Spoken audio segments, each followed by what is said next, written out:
વાત કરીએ ગીર સોમનાથમાં ડુપ્લિકેટ ડીએપી ખાતરનો પર્દાફાશ। ડુપ્લિકેટ ખાતર વહેંચનાર મુખ્ય સૂત્રધાર ઝડપાયો છે। ખેડૂતોને પધરાવતા હતા ડુપ્લિકેટ ડીએપી ખાતર।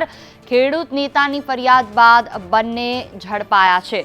ડુપ્લિકેટ ખાતર વહેંચનાર મુખ્ય સૂત્રધાર ઝડપાયો છે।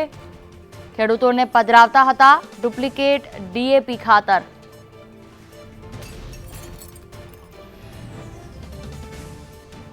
ખેડૂત નેતાની ફરિયાદના આધારે હાલ તો કાર્યવાહી કરવામાં આવી છે। ફરિયાદ બાદ બંને ઝડપાયા છે।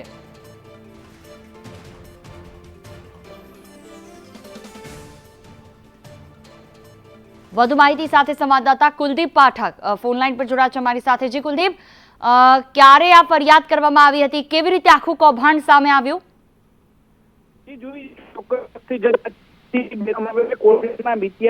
આસામના ગામો જે બિયારણ હતું તે ખેડૂતોએ લીધું હતું। ગામથી જે ખાતર હતું તે જે લેવામાં આવ્યું હતું અને જે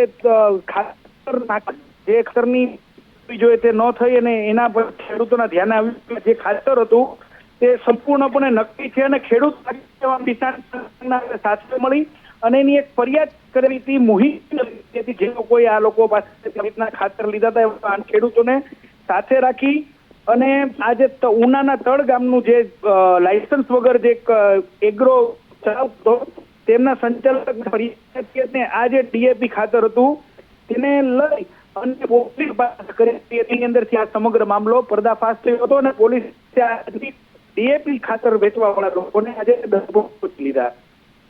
બિલકુલ, તમામ જાણકારી બદલ આભાર।